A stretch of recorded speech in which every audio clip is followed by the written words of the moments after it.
Bonjour monseigneur. Bonjour à vous.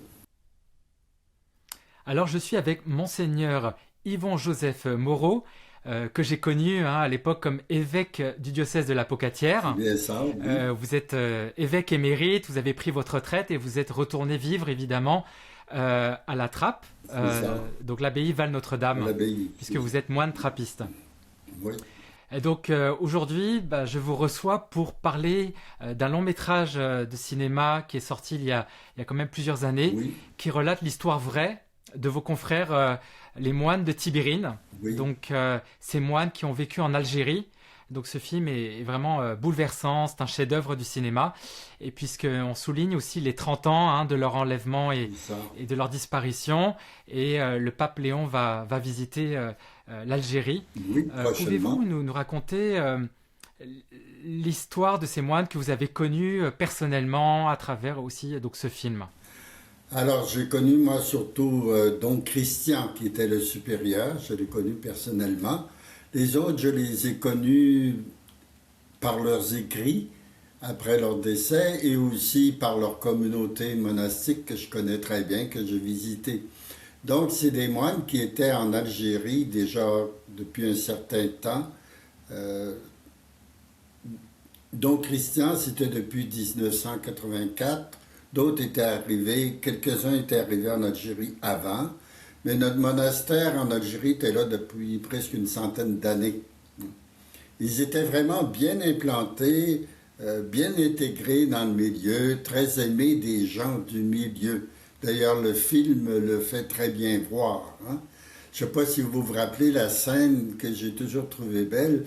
À un moment donné, les frères disent on est comme des oiseaux sur une branche, en voulant dire que leur situation était fragile. Et les gens leur disent non, c'est vous qui êtes la branche. Nous, on s'appuie sur vous autres, vous nous donnez de la sécurité, vous nous donnez de la confiance. C'est ça, oui. Et je me rappellerai toujours la dernière carte de Noël que m'a écrit Don Christian, parce que les frères étaient conscients que leur vie était en danger. D'ailleurs, tout le film fait voir ce discernement communautaire qu'ils ont fait de rester en Algérie, même s'ils connaissaient tous les dangers, mais par solidarité, par ce peuple, avec ce peuple qu'ils aimaient vraiment et à qui ils avaient donné leur vie. Ils disaient, notre vie est donnée à Dieu et à ce peuple musulman. Et donc Christian, dans sa dernière carte de Noël, ça m'a tellement touché, disait, tu sais, nous sommes comme des oiseaux sur la branche. Et un oiseau sur la branche peut travailler paisiblement à faire son nid, il peut chanter, il peut s'envoler et il peut se faire tuer. Ils étaient conscients du danger, mais il n'y avait pas chez eux une recherche du martyr, comme il disait, parce qu'il disait ce serait comme désirer que quelqu'un nous donne la mort. Non, ce n'était pas leur désir du tout. Mais ils savaient que leur vie était en danger. Mais un danger qu'ils ont accepté en solidarité avec l'Église d'Algérie et le peuple d'Algérie qu'ils aimaient. C'est ça. Alors ce film traite évidemment, n'a pas une collaboration avec les moines d'Algérie, mais est-ce que ce film donc français est-ce que les trappistes de France ont été consultés pour travailler sur ce film, pour accompagner le projet? Avez-vous écho de cela? Oui, et vous savez, quand le réalisateur a voulu faire ce film, au début, les familles étaient très, très réservées, même contre ce projet, et les moines aussi. Il n'y avait pas grand enthousiasme. Surtout que la maman de Don Christian vivait encore, la maman de frère Christophe vivait encore, et elles n'avaient pas le désir de voir un film de ce genre. Mais finalement, ce qui montre que le réalisateur a fait un beau travail et qu'il a été très respectueux, finalement, des frères, c'est que une fois le film paru, les familles, finalement, ont aimé le film et l'ont apprécié. Ils l'ont senti très respectueux de la démarche des frères et donc ils se sont réconciliés en un sens avec le réalisateur alors qu'au point de départ, il n'était pas d'accord avec son projet. C'est ça. Et ce film-là, vous l'avez, à quel moment vous l'avez visionné? Est-ce que vous l'avez vu aussi en communauté? Oui, nous l'avons regardé ici en communauté avec beaucoup d'émotion, c'est bien sûr, hein. Et à ce moment-là, on avait même un de nos frères, nous, qui était abbé en France et qui est devenu et qui avait été responsable même du monastère de Tibérine après le décès des frères, la communauté d'Aiguebelle en France. Et c'est don André Barbeau qui était à ce moment-là supérieur. C'est bien sûr que lui aussi était vraiment très touché par ce film. Et donc un film qui n'a pas été de l'initiative de l'Église catholique, mais plus d'un réalisateur qui certes peut-être ne partage pas les convictions religieuses, mais comme vous dites, il a été très respectueux. Euh, Plusieurs années après, là, avec le recul, avec les récompenses qu'a eu ce film, euh, quel est l'impact en fait un film peut avoir une intemporalité comme celui-là, puisqu'il raconte une histoire du passé, un témoignage de ses frères. Pour vous, comment ce film aujourd'hui, en 2026, peut continuer à témoigner d'un message? Voyez-vous, nous ici au monastère, on a encore des tableaux qui rappellent la vie des frères et quand les gens viennent, ils s'intéressent beaucoup. Et quand on leur parle de la possibilité de voir ce film, les gens tout de suite manifestent leur intérêt. Alors, je pense que ce qui touche au-delà de la foi des personnes, c'est la beauté et la vérité de la vie de ces frères-là. Et c'est d'ailleurs ce que le pape, même François, il a signalé cette communauté des moines de Tibérine comme exemple dans son appel, dans son exhortation apostolique sur l'appel à la sainteté, montrant comment c'était des frères ensemble, avec des tempéraments très divergents, qui pouvaient avoir parfois leurs difficultés fraternelles et leurs tensions en communauté, mais comment ils ont été profondément unis dans ce choix de fidélité à leur vocation et à leur engagement en Algérie. Et je crois que c'est ça qui touche les gens beaucoup, de voir cette fidélité dans l'engagement avec tous les risques qui entouraient cet engagement. Alors, aujourd'hui, qu'en est-il de ce monastère? Est-ce qu'il continue Ce de vivre? monastère, c'est-à-dire, il ne continue plus comme avec les moines cisterciens. Mais heureusement, c'est la communauté du Chemin Neuf, une nouvelle communauté en France, qui occupe le lieu. Et beaucoup de gens vont là comme en pèlerinage. Et même parmi les musulmans, beaucoup y vont. Hein.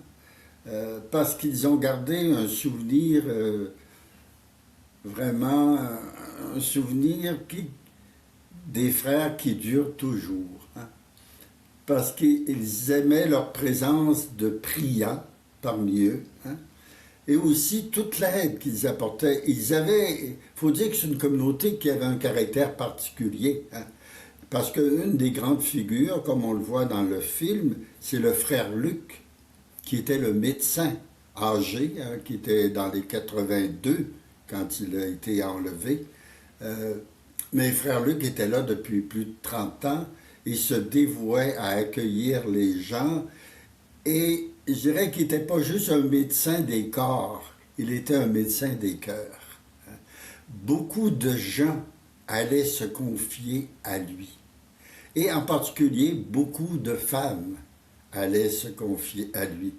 Et je ne sais pas si dans le film, vous pouvez remarquer la scène là, où frère Luc dialogue avec une jeune fille sur ce que peut être l'amour. C'est de toute beauté. Et c'est le reflet de toute la confiance que cette jeune fille-là avait en lui, mais que les gens du coin avaient en lui. Donc vraiment, frère Luc, c'était pour eux un frère, un confident, un ami, et c'était non seulement un médecin des corps, mais un médecin des cœurs. Donc là, à l'occasion du voyage, de la première visite du pape Léon en Algérie, est-ce que à travers ce que les frères ont vécu, mais pouvez-vous nous décrire un peu la situation des chrétiens en Algérie, puisqu'évidemment c'est une minorité hein, qui vivent là-bas. Oui, je crois qu'en Algérie, de fait, c'est un très petit groupe de chrétiens et qui souvent viennent de d'autres pays d'Afrique et parfois des Français aussi, c'est ça. Mais vous savez, le pape leur avait laissé, le pape Jean-Paul II leur avait laissé un très beau message quand il est allé en Algérie dans les années 80. Il leur avait dit, vous savez, dans l'Église, l'important, ce n'est pas toujours de faire nombre, mais de faire signe. Hein? Et je crois, moi, que c'est ce qu'ont été nos frères de Tibérine. Hein? Ils étaient un tout petit groupe, fragile, mais ils ont fait signe. Ils ont été un signe d'hommes de paix, de priants aussi. Si j'ai le temps, je peux vous raconter une petite histoire. Il y a un jeune Algérien qui aimait souvent aller à la chapelle des moines, à la petite chapelle des moines, et il voulait prier avec Don Christian. Mais il disait, on prie chacun en silence, un côté de l'autre. Et ça faisait quelque temps qu'il n'était pas venu prier avec Don Christian. Alors, Christian lui dit, mais tu sais, tu viens avec moi, on prie ensemble, et l'expression qu'ils avaient, on creuse notre puits. Hein? Alors il dit, bon, et Christian me racontait ça, il disait, c'est sûr, je savais la réponse, mais je voulais voir qu'est-ce qu'il dirait.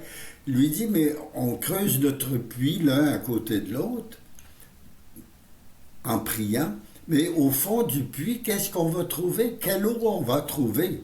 Est-ce que ça va être de l'eau musulmane ou de l'eau chrétienne?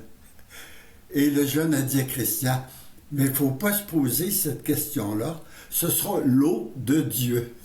Merveilleux, hein? Et Christian disait, c'est la réponse que j'espérais. Hein? Et c'est ce que je crois, les musulmans près d'eux ont vu. En eux, c'est des hommes de Dieu, des priants. Et même, donc, Christian disait des fois, nous ne sommes pas seulement des priants, mais en raison de toute la situation difficile en Algérie dans les années 90, 93 et jusqu'à 96, et même après, il disait, nous sommes des criants avec le peuple qui souffre. Merci à vous, et puis je vous souhaite de continuer votre ministère de priant, hein, là où vous êtes, à Val-Notre-Dame. Merci, oui. Merci à vous, Coy.